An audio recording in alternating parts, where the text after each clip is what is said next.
Hey everyone, and welcome to This Explainer. We are constantly surrounded by the unexplained in our daily lives. But the way we process those mysteries, well, it's practically hardwired into our psychology. Today, we're going to look at three seemingly unrelated phenomena, and we're going to decode the secret architecture that binds them all together. So, think about this for a second. What do a digital forum poster from the future, giant stones in a remote village, and mythological trees have in common? I mean, at first glance, they seem to belong to completely different universes, right? But what actually unites them is our innate psychological desire to know what happens next. The human brain is basically a giant pattern recognition machine. Whenever we encounter a gap in our knowledge, we just naturally crave a story to fill it. All right, let's kick things off with part one, The Time Traveler's Tale, The Legend of John Titor. Picture this. It's the Wild West of the early internet, the year 2000. And this user just suddenly appears on these fringe message boards, making a totally extraordinary claim. He said he was John Titor, an American military time traveler from the year 2036. And according to his posts, Titor was sent all the way back to 1975. Why? To retrieve a highly specific IBM 5100 computer that they desperately needed to fix a massive Unix bug in his future. He claimed he was just on a quick personal stopover in the year 2000 to visit some family and grab some lost photographs. But he brought some pretty dire warnings with him. He predicted massive civil unrest starting in 2004, which he said would ultimately culminate in World War III by 2015. Now, what's really fascinating here is how he sold it. To make his story feel authentic, Titor provided these incredibly detailed schematics. He claimed his time machine was a stationary mass temporal displacement unit that was literally mounted inside a 1967 Chevy Corvette. And just listen to these hyper-specific components he listed.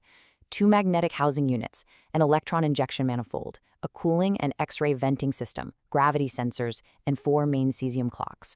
By embedding his narrative in this grounded, almost mundane technical jargon, the creators of this persona, which a lot of people later realized was likely a highly orchestrated literary experiment or hoax, hooked readers completely.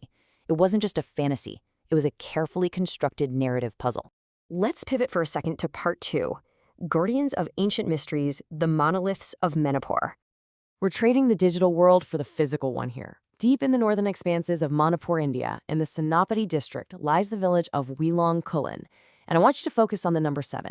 7 feet. That is the height of some of these massive towering stone structures found there. These monoliths are miraculously old. They're actually believed to predate Christ. But what's truly astonishing, what really blows your mind, is that they were constructed and erected entirely without modern tools. They just stand out in the landscape, silently guarding the cultural heritage of the region, with their exact origins completely lost to time. And this brings us to a really powerful local legend surrounding the stones, captured perfectly by this quote from Yansarani Murray. She says, "The rocks are enormous and intriguing. The inability to count them accurately makes it unique." Think about that paradox. The physical presence of the stones is impressive on its own, sure, but it is this narrative puzzle, the legend that they can never, ever be accurately counted, that fuels the curiosity of researchers, historians, and tourists today. That myth transforms a silent pile of rocks into a living, breathing mystery. Which brings us to part 3, Myths, Nature, and Sustainability, the Sacred Trees of Indian Lore. Stepping into the realm of ancient Indian mythologies, spanning sacred texts from the Upanishads all the way to the Puranas, we find a deeply ingrained spiritual and narrative ecosystem. Our ancestors didn't just look around and see random flora and fauna, they saw characters. They took these specific trees, the banyan or bada, the asvatha, the neem, the mango, sahakara, and the bilva, and gave them anthropomorphic, sacred identities.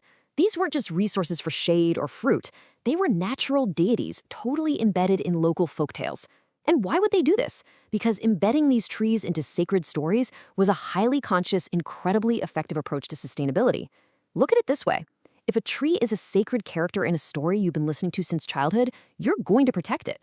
The story itself ensures the survival of humankind and nature alike. Okay, let's take a step back and look at the big picture. We have a literary internet experiment about a time traveler, physical ancient stones that supposedly resist being counted, and sacred nature myths explicitly designed to protect the environment. They span different continents, different millennia, entirely different mediums. But how do they actually connect?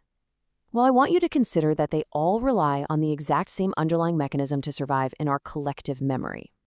Let's break that down in part 4, the anatomy of a story, deconstructing the magic. The common thread preserving all of these mysteries is the structural art of storytelling. It's not just for stages or books, it's a fundamental daily communication tool that packages information so smoothly that it bypasses our logical filters and lodges directly into our hearts and our memories. There are really 5 essential elements that make a narrative hit home. First, you need a relatable character, whether that's an everyday guy like John Teeter just trying to get back to his own time, or an anthropomorphic sacred tree. Second, clear conflicts. A story without a challenge is just boring, right? Teeter had to prevent a technological collapse, and those monoliths challenge our basic ability to simply count them. Third, you need an emotional touch that hooks us. Fourth, simple language so the message is actually accessible to everyone. And finally, number 5, a message or moral, a real call to action. This is exactly why the ancient cultural morals of sustainability from Indian lore still resonate so deeply with us today. And we actually subconsciously select from these different types of stories depending on who we're talking to and what our goals are. Think about it. If you're a leader trying to motivate a team, you're probably going to lean on an inspirational story of a past struggle. If a mother is putting her child to sleep, she'll use an educational or functional story. Even massive corporations use business storytelling to represent their brand, legacy, and values, kind of like the Tata Group does. Storytelling is basically the ultimate adaptable tool for human connection. And that leads us to our final section, Part 5, the power of perspective, shifting your reality. Because when you start applying these storytelling techniques to your own life, it can fundamentally change how you process your day-to-day reality. Let's compare 2 views of the exact same mundane morning commute. The ordinary perspective is really just a laundry list of complaints. You're late for work, auto rickshaws keep refusing to take you, you're stuck in a terrible traffic jam, and to top it all off, you get scolded by the boss. It sounds awful.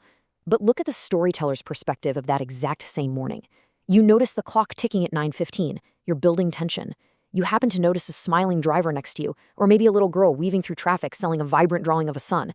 You find the emotional touch and the underlying message, even in a frustrating traffic jam.